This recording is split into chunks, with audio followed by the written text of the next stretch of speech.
ഈ വാഹനവ്യൂഹമാണ് പ്രേക്ഷകർ ഇപ്പോൾ കണ്ടുകൊണ്ടിരിക്കുന്നത്. പ്രധാനമന്ത്രി നരേന്ദ്രമോദി ഈ വാഹനത്തിൽ, അതായത് ആ ക്യാമറമാൻമാരുള്ള വാഹനത്തിന് തൊട്ടു പിന്നാലെ ഉള്ള വാഹനത്തിലുണ്ട്. ഒപ്പം പ്രേക്ഷകർക്ക് കാണാം, കനത്ത സുരക്ഷാ വലയത്തിലാണ് പ്രധാനമന്ത്രി ഉള്ളത് എന്നതും പ്രേക്ഷകർക്ക് കാണാൻ സാധിക്കും.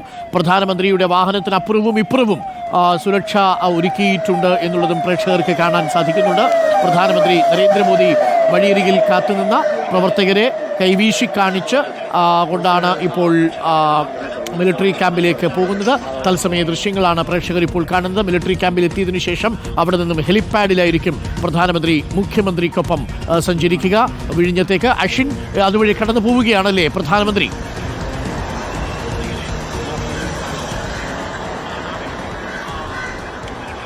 അരുൺ, തീർച്ചയായും പ്രധാനമന്ത്രിയുടെ വാഹനവ്യൂഹം ഇടപ്പഴിഞ്ഞിൽ എത്തിയിരിക്കുന്നു. ഉടൻ തന്നെ അദ്ദേഹം പാങ്ങോട് പ്രത്യേകം ക്രമീകരിച്ചിട്ടുള്ള ഗ്രൗണ്ടിൽ ക്രമീകരിച്ച ഹെലിപ്പാഡിലെത്തും. ഇവിടെ ഓരോരുത്തരെയും കൈവീശി കാണിച്ചുകൊണ്ടാണ് പ്രധാനമന്ത്രിയുടെ വാഹനം ഇതുവഴി കടന്നുപോകുന്നത് എന്നുള്ളതാണ്. വളരെ പതുക്കെ എല്ലാവരെയും കണ്ടുകൊണ്ടാണ് പ്രധാനമന്ത്രി തന്റെ യാത്ര പോകുന്നത്. അദ്ദേഹം പാങ്ങോട് മിലിറ്ററി അതിർത്തിയിലേക്ക് പ്രവേശിച്ചിരിക്കുന്നു. അല്പസമയത്തിനകം തന്നെ ഹെലിപ്പാഡിൽ നിന്ന് അദ്ദേഹം മുഖ്യമന്ത്രിയോടൊപ്പം വിഴിഞ്ഞത്തേക്കുള്ള യാത്ര തുടങ്ങും എന്നുള്ളതാണ് മനസ്സിലാക്കാൻ സാധിക്കുന്നത്.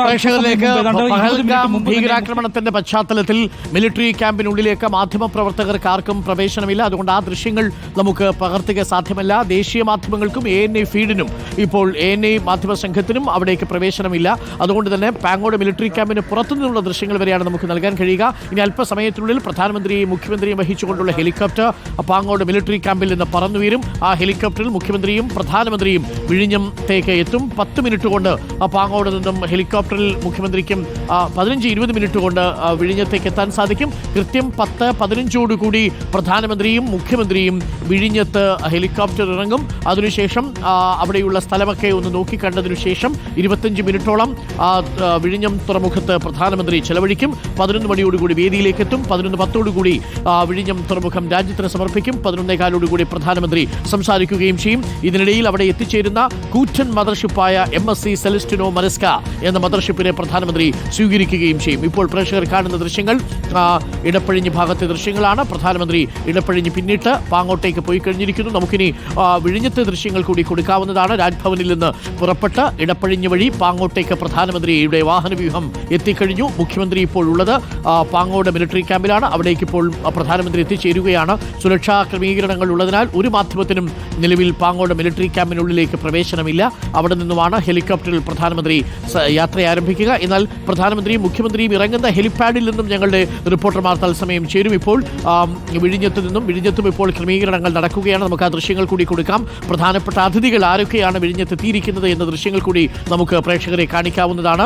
ഇപ്പോൾ പാങ്ങോട് മിലിറ്ററി ക്യാമ്പിലേക്ക് പ്രധാനമന്ത്രിയും സംഘവും എത്തിച്ചേർന്നിരിക്കുന്നു. ഇതാണ് വേദി. വേദിയിലാകെ ഒരേ ഒരാൾ മാത്രമാണ് ഇരിക്കുന്നത് എന്നത് പ്രേക്ഷകർക്ക് കാണാം. അത് BJP സംസ്ഥാന അധ്യക്ഷൻ രാജീവ് ചന്ദ്രശേഖരനാണ് എന്നതാണ് നമ്മൾ മനസ്സിലാക്കുന്നത്.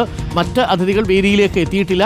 കാരണം 11 മണിക്കാണ് വേദിയിലേക്ക് പ്രധാനമന്ത്രിയും മുഖ്യമന്ത്രിയും എത്തിച്ചേരുക. ഇപ്പോൾ പ്രേക്ഷകർ കാണുന്ന ദൃശ്യങ്ങൾ ഒരു വിൻഡോയിൽ പ്രേക്ഷകർ കാണുന്നത് രാജ്ഭവനിൽ നിന്ന് പ്രധാനമന്ത്രിയുടെ വാഹനവ്യൂഹം പുറത്തേക്ക് വരുന്നതാണ്. രണ്ടാമത്തത് വിഴിഞ്ഞത്ത് പ്രധാനമന്ത്രി സന്ദർശനം നടത്തുന്ന വിഴിഞ്ഞം തുറമുഖത്തിന്റെ ദൃശ്യങ്ങളാണ്. മറ്റൊന്ന് വിഴിഞ്ഞം തുറമുഖത്തേക്ക് പ്രധാനമന്ത്രി എത്തുമ്പോൾ പ്രധാനമന്ത്രിയെ സ്വീകരിക്കാൻ വേണ്ടി കാത്തുനിൽക്കുന്ന ഹെലിപ്പാഡിൽ കാത്തുനിൽക്കുന്നതിന്റെ ദൃശ്യങ്ങളും പ്രേക്ഷകർക്ക് കാണാം. ഈ എല്ലാ ദൃശ്യങ്ങളും പ്രേക്ഷകർക്ക് കാണാം. ഒരു ഭാഗത്ത് MSC സെലസ്റ്റിന എന്ന കപ്പൽ ഇപ്പോൾ വിഴിഞ്ഞത്ത് തങ്കൂരമിട്ടിട്ടുണ്ട്.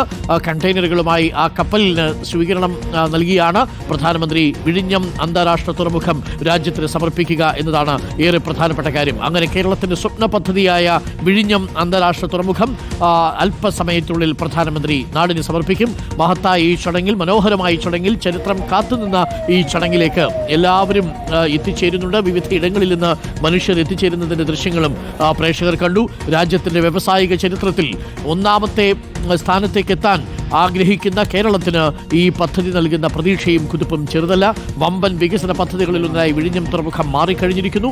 പ്രവർത്തന സജ്ജമായി 4 മാസത്തിനുള്ളിൽ തന്നെ ദക്ഷിണേഷ്യയിലെ മുൻനിര തുറമുഖങ്ങളോട് കിടപിടിക്കാവുന്ന രീതിയിലുള്ള പ്രകടനമാണ് വിഴിഞ്ഞം കാഴ്ചവെച്ചിരിക്കുന്നത് എന്നതാണ്. ഇപ്പോൾ അഷിൻ ഡിയാഗോയുണ്ട്. അഷിൻ, ഇപ്പോൾ വിഴിഞ്ഞത്തേക്ക് പ്രധാനമന്ത്രിയുടെ വാഹനവ്യൂഹം മിലിറ്ററി ക്യാമ്പിലേക്ക് എത്തിക്കഴിഞ്ഞിരിക്കുന്നു അല്ലേ? ഹെലിപ്പാഡിലേക്ക് എത്തിയിട്ടുണ്ട്. അല്പസമയത്തിനുള്ളിൽ പ്രധാനമന്ത്രി മുഖ്യമന്ത്രിക്കൊപ്പം ഹെലികോപ്റ്ററിൽ പറന്നുയരും. നമുക്ക് ആ ദൃശ്യങ്ങൾ പ്രേക്ഷകർക്ക് കൊടുക്കുക സാധ്യമാണോ അഷിൻ?